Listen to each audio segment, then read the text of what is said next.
करते हैं, रद्दी में बेच देते हैं। तो रद्दी में बेचने की बजाय आप उन किताबों को, हम सब साथियों में से किसी को फ़ोन कर दीजिए, या फिर ये फिजिबल है ये लोकेशन, आप यहाँ पे वो किताबें छोड़ दीजिए। और हम लोग क्या काम करेंगे कि रूरल एरिया में जो भी बच्चे जिनको किताबों की ज़रूरत है, ये किताबें हमारे लिए तो निरर्थक है, हमारे लिए किताबों का कोई मूल नहीं है, लेकिन आप विश्वास मानिए अभी हम लोगों ने पिछले 1 साल से लगभग 200 से ऊपर बच्चों को किताबें मुहैया कराई है। उनके लिए ये किताबें संजीवनी बूटी का काम कर रही है। भाई एक किताब अगर हम उठा के देख लें कोई भी प्रतियोगी परीक्षा की, तो 200-500 रुपये से कम की कोई किताब नहीं आती है।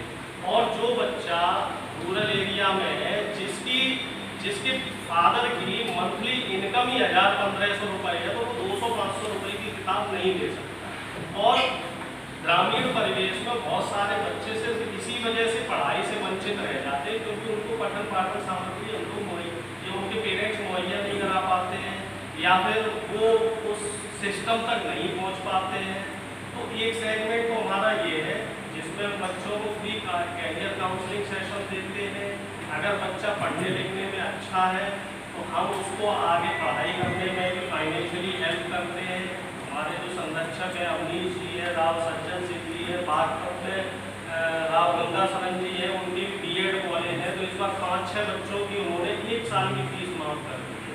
अब बीएड 2 साल की हो गई है, तो हमारी ट्रस्ट से अगर कोई बच्चा जाता है तो उसकी 1 साल की फीस उन्होंने माफ कर दी, उसे सिर्फ पहली साल की फीस दे दी। और जो भी फीस यूनिवर्सिटी की फीस ले रहे हैं, यूनिवर्सिटी की तरफ से 45 से 50 हज़ार रुपये फीस रखी गई है, सिर्फ वही फीस ले रहे हैं।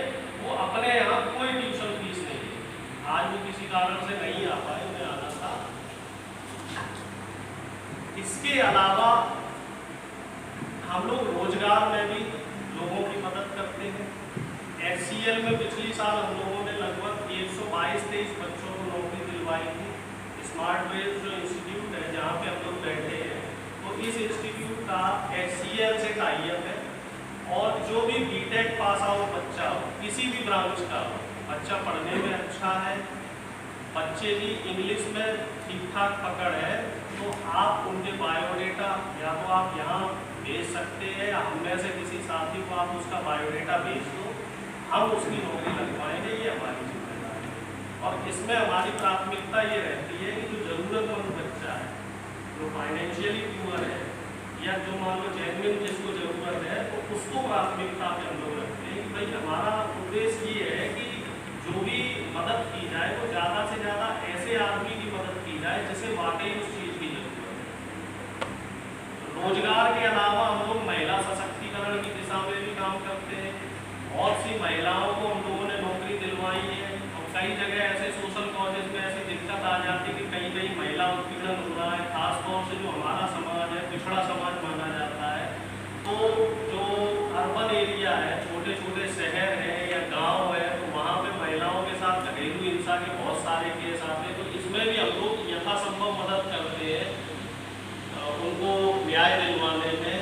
इसके अलावा पिछले 2 साल से जो कोरोना की जो महामारी चली है, इसमें हम लोगों ने बड़ी ही महत्वपूर्ण भूमिका निभाई है। इसमें अपने को तारीफ करने वाली बात नहीं है, लेकिन जो चीज़ है वो वास्तविकता हम लोग बताएंगे।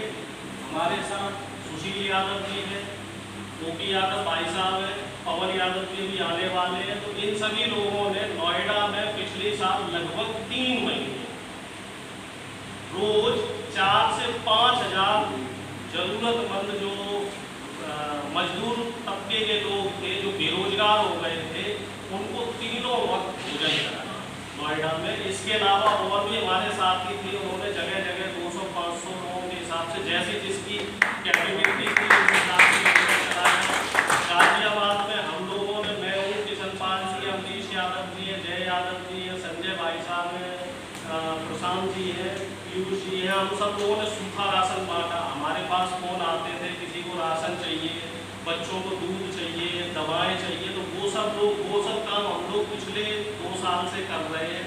इसके अलावा फिरोजाबाद के पास में 2 हाईवे पड़ते हैं, एक लखनऊ वाला एक्सप्रेस वे और एक पड़ता है NH2 वाला।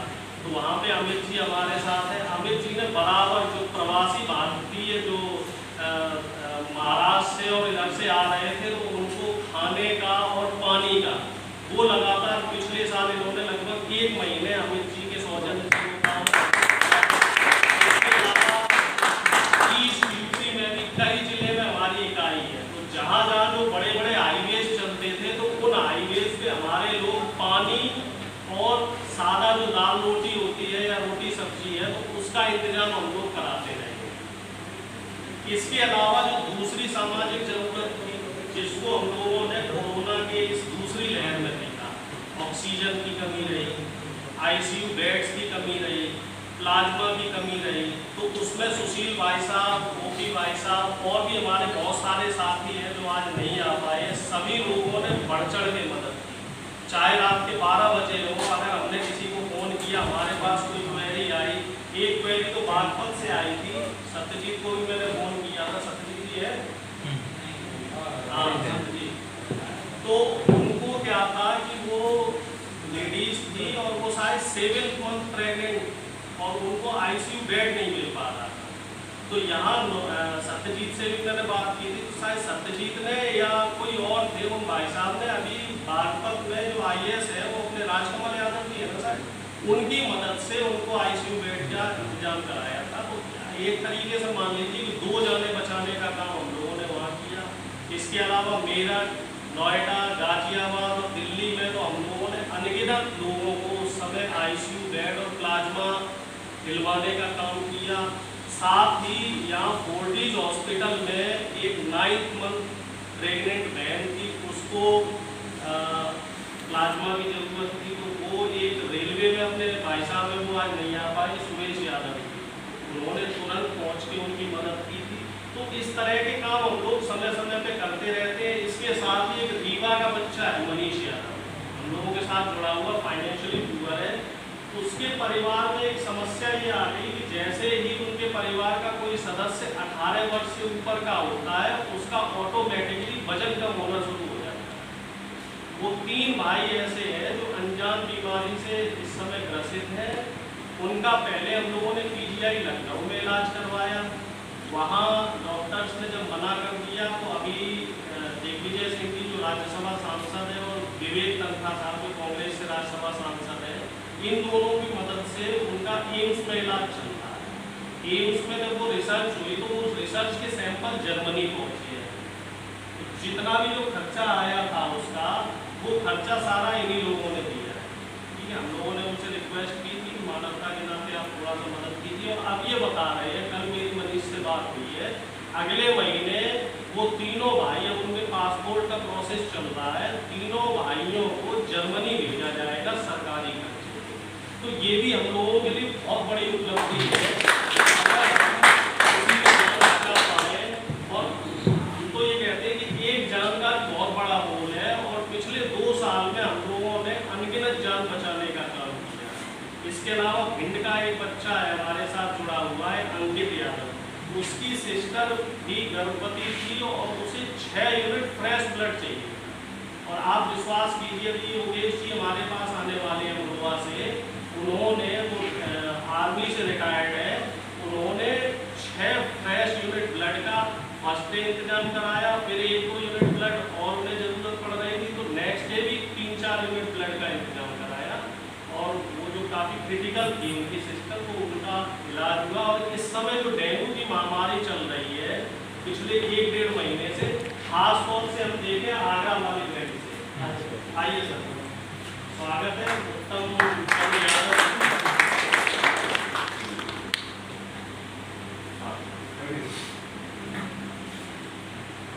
तो पिछले 1.5-2 महीने में डेंगू की महामारी में आप लोगों सभी लोगों को हमें जानकारी है कि प्लेटलेट काउंट जो है वो एकदम से गिरते हैं, वो अचानक से ब्लड की जरूरत पड़ गई है। तो सिर्फ आगरा की हम लोग बात करें तो पिछले 15 दिन में हम लोग 60 यूनिट से ज़्यादा ब्लड का इंतजाम सिर्फ हम ही लोगों ने कराया है, हम लोगों ने अपने लेके। और डेली लगभग 3-4 केस हम लोगों के पास आते हैं। इसके लिए हम लोगों ने एक मुहिम चला रखी है। हम लोग एक हैशटैग इस्तेमाल करते हैं, SOSYKT, YKT stands for Yaduvanshi Kalyan. तो हम लोग ट्विटर पे इस हैशटैग को डालकर जिसको ब्लड चाहिए, ब्लड ग्रुप डालें, अपना मोबाइल नंबर, हॉस्पिटल और नाम, ये 4 चीज़ें उसके साथ डालते हैं तो हमें तुरंत ही जो बड़े बड़े वेरीफाइड यूट्यूब ट्विटर हैंडल्स हैं वहाँ से रिस्पॉन्स मिलता है, जिसमें सभी पार्टियों के लोग हमारी मदद करते हैं। और कुछ वेरीफाइड ब्लड डोनेशन की जो संस्थाएं हैं जो ब्लड डोनेट करती है तो वो लोग भी हमारी मदद करते हैं। तो इस तरीके से तकरीबन हम लोग डेली 3-4 लोगों की मदद कर रहे हैं। तो हमारे लिए बड़े फख्र की बात है कि जिस हिसाब से सीमित संसाधनों में हमारी संस्था चल रही है।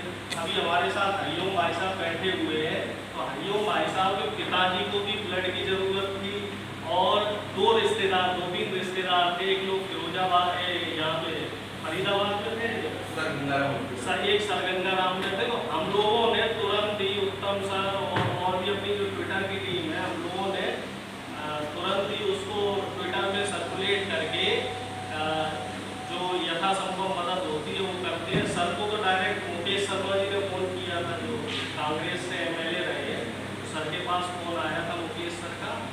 और इसी तरीके से जो इस समय अपने को तारीफ वाली बात नहीं है, सोशल मीडिया पे अगर एक्टिविटी वाली बात की जाए, खासतौर से ट्विटर पे, तो यादव समाज में हम लोगों का जो संगठन है, हालांकि अभी बहुत छोटा संगठन है, लेकिन ट्विटर पे हम लोग सबसे ज़्यादा एक्टिव है।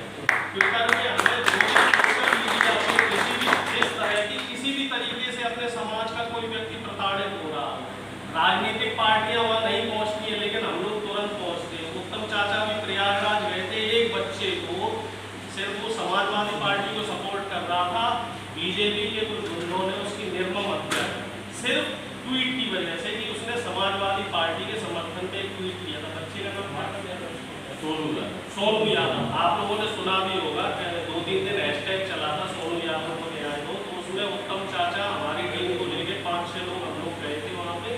और इसी तरीके से जो भी यादवों से रिलेटेड, जो भी हमारे समाज से रिलेटेड कोई भी चीज़ हमें ट्विटर पे दिखती है, तो हमारी जो टीम है इस समय ट्विटर पे 150 से 200 बच्चे हमारे सक्रिय हैं जो इस तरह की क्वेरीज को तुरंत हम लोगों के संज्ञान में लाते हैं और हम लोग उस पर त्वरित कार्रवाई करते हैं। इसके साथ साथ हम लोगों ने एक रूटीन बना रखा है कि हम लोग हफ्ते में एक दिन ट्विटर पर सामाजिक जरूरत के हिसाब से एक हैशटैग ट्रेंड कराते हैं। अभी तक हम लोगों ने, प्रवीण जी कितने हैशटैग चलाए हैं? प्रवीण जी हमारे सोशल मीडिया प्रभारी है, प्रवीण यादव जी 18। इसमें ट्रेंड कितने हुए? 18 हैशटैग हम लोगों ने अभी तक चलाए, जिसमें से 15 से ज़्यादा हैशटैग हमारे ट्रेंड हो चुके हैं। जबकि हम लोग बहुत छोटा संगठन है, 100-150 लोग ही ट्वीट करते होंगे, ठीक है। अब दरअसल है क्या कि ट्विटर में भी एक टेक्निक होती है, वो टेक्निक हमें शुरू में सर ने, हमारा सौभाग्य है कि सर हमारे साथ है महेंद्र सर, तो सर और 1-2 लोग और हैं, तो इन सब लोगों से हमने सीखा। जो प्रवीण जी काफ़ी एक्सपर्ट है ट्विटर में, ये प्रोफेशनली भी बहुत काम करते रहेंगे। अरविंद भाई साहब पीछे बैठे, तो अरविंद भाई साहब से भी हमें टेक्निकली मदद मिलती रहती है। तो इसमें हमें जो ट्विटर की जो ट्रिक्स है कि किस तरीके से कौन सा हैशटैग चलाया जाए और कैसे उसे ट्रेंड कराया जाए, ये बड़ा टाइमिंग का खेल। इस चीज़ को विस्तृत रूप से बाद में भी अरविंद सर बताएंगे। तो ये सब भी हम लोग कर रहे हैं और इसका बड़ा फायदा मिला। इसका एक फायदा हमें ये मिला, मई के महीने में अगर आप लोगों को ध्यान हो, महारानी करके वेब सीरीज आएगी, उस महारानी वेब सीरीज में यादव बिरादरी के लिए, जो हमारी बिरादरी है, तो बड़ा ही मतलब अपमानजनक शब्दों का इस्तेमाल किया गया था। उसको हम लोगों ने ट्रेंड कराया, उस पर कई वेरीफाइड आईडी आई, जिसमें चंदन यादव जी की आईडी आई और भी बहुत सारे जो यादव समाज के नेता थे उन लोगों की वेरीफाइड आईडी आगे आई। और उस सोनी लिव चैनल वाले को फिर वो जो डायलॉग था, वो डायलॉग उससे वेब सीरीज से हटाना था। हमारे लिए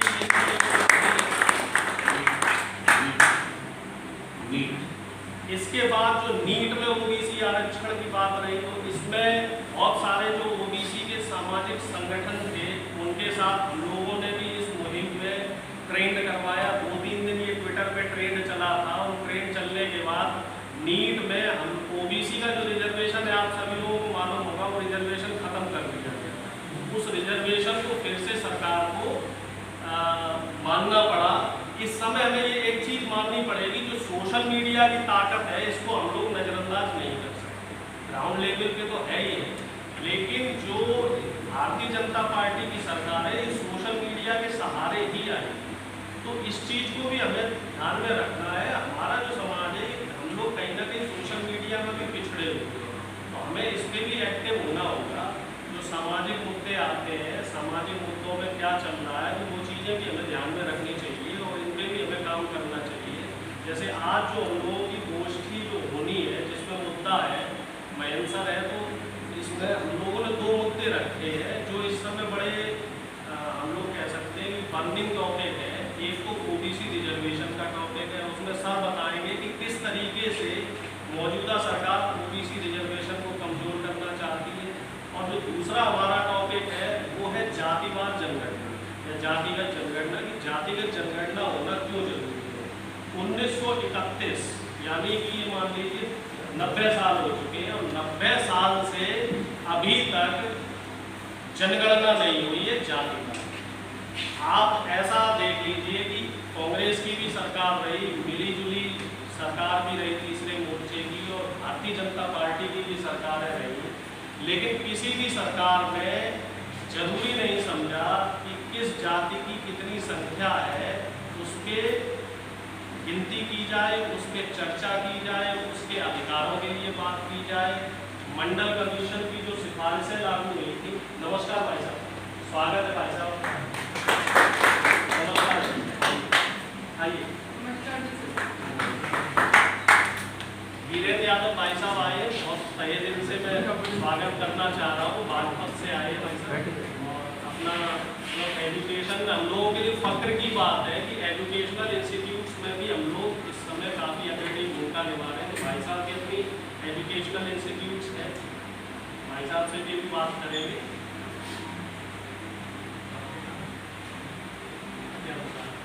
तो हमारे यहाँ जानवरों की भी गिनती होती है, कितने शेर रह गए, कितने घोड़े रह गए, कितने हाथी रह गए, लेकिन हमें अभी ये नहीं पता है कि यादव कितने हैं,